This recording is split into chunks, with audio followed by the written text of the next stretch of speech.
Welcome. We're on a pretty gruesome theme this week, talking about London's most notorious execution sites. Throughout the city's history, there hasn't really been a big open public space that Londoners haven't looked at and thought that would make a great execution site. So today isn't so much an exhaustive list, but just looking at the most famous. So we'll be talking about Newgate, Tyburn, Smithfield, the Tower of London, and Execution Dock.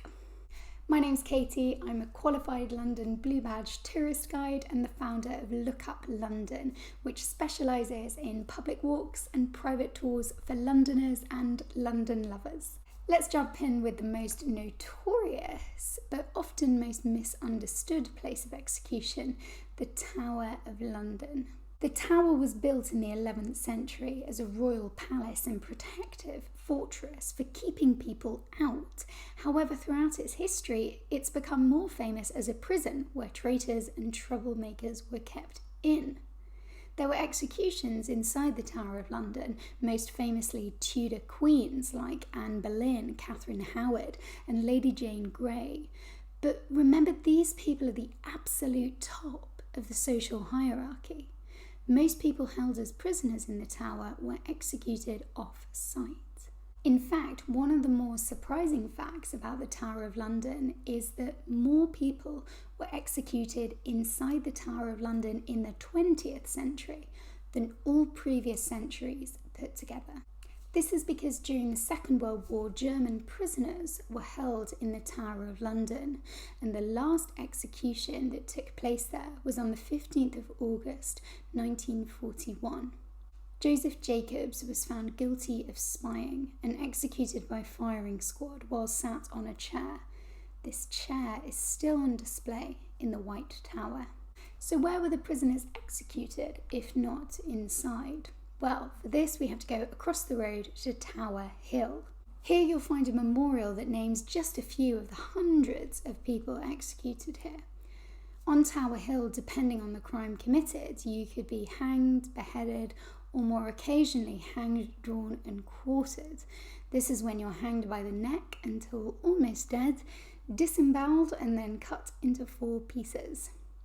Nearby you can find the cheerfully named Hung, Drawn and Quartered pub, which has a quote from Samuel Pepys witnessing an execution in 1660. "I went to see Major General Harrison hung, drawn and quartered. He was looking as cheerful as any man could in that condition." Generally speaking, most executions on Tower Hill related to treason, and 2 famous executions are that of the Duke of Monmouth and Lord Lovat. The Duke of Monmouth, James Scott, led a failed rebellion against King James II in 1685. Unlucky for him, the executioner at the time was a man called Jack Ketch, notoriously bad at his job. Despite Monmouth giving Jack some gold as a bribe to do his job properly, the diarist John Evelyn reported that Jack made 5 chops before he had his head off, which apparently angered the bystanders.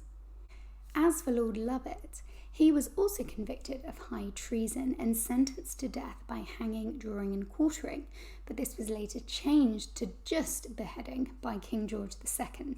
How kind.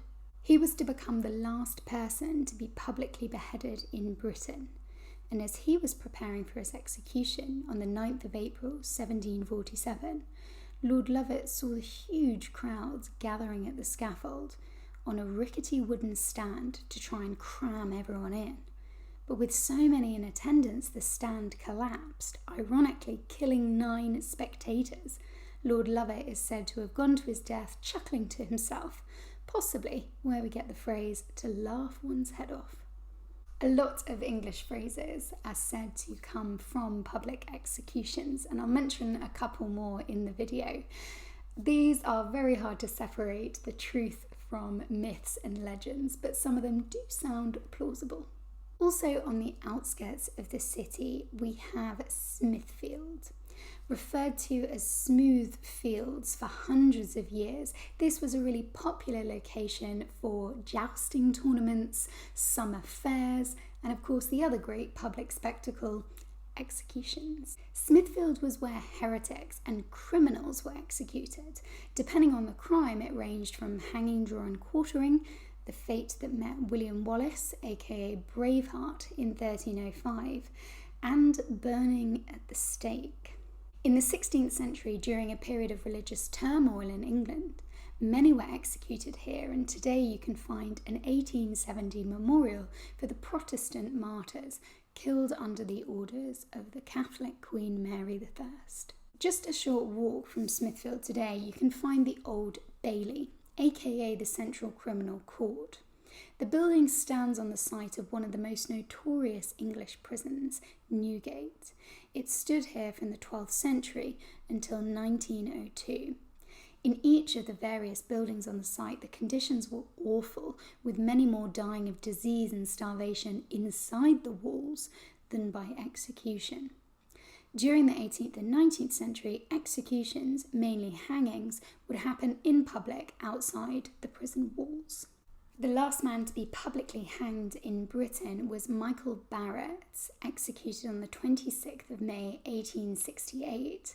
To put this into perspective, this is after the Metropolitan Railway between Paddington and Farringdon had been established.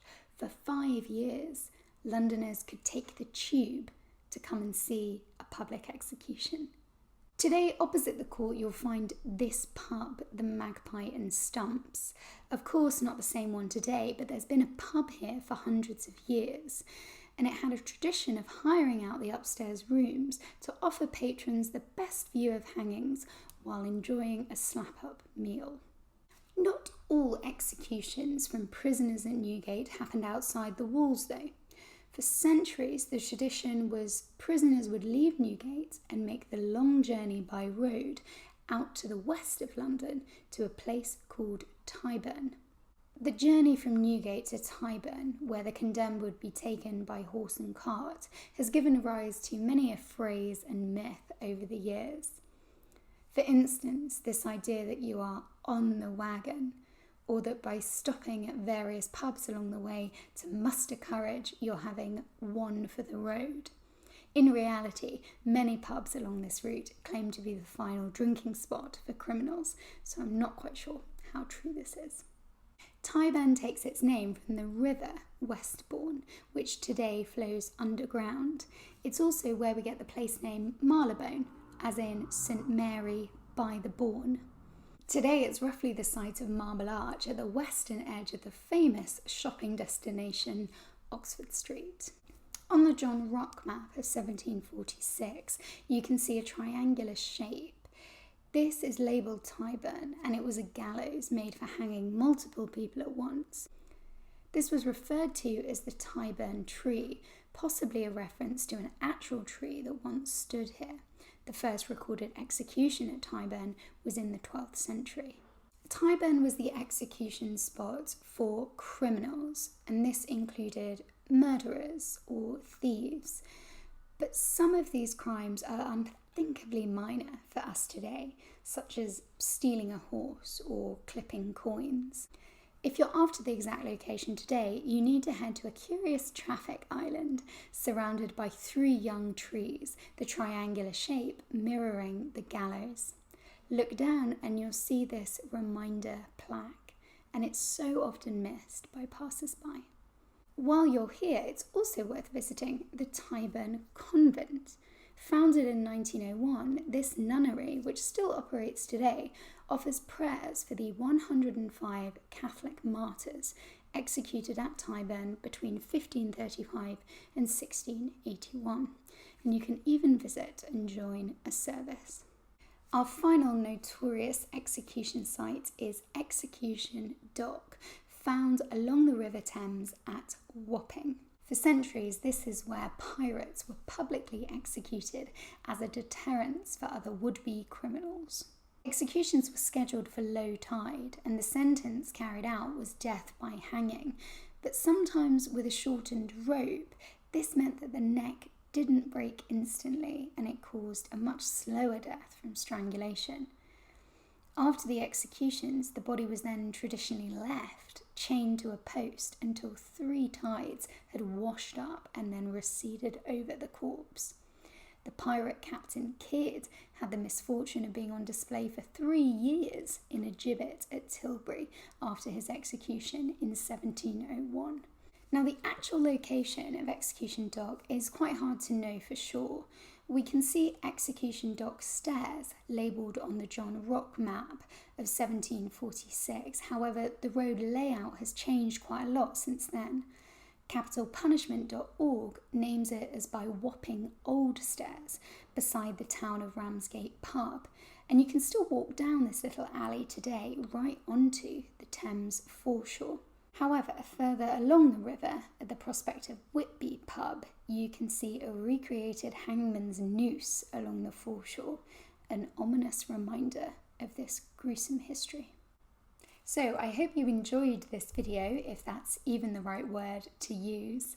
Please don't forget to like and subscribe if you did enjoy the video, and I will see you next time for more of London's hidden history.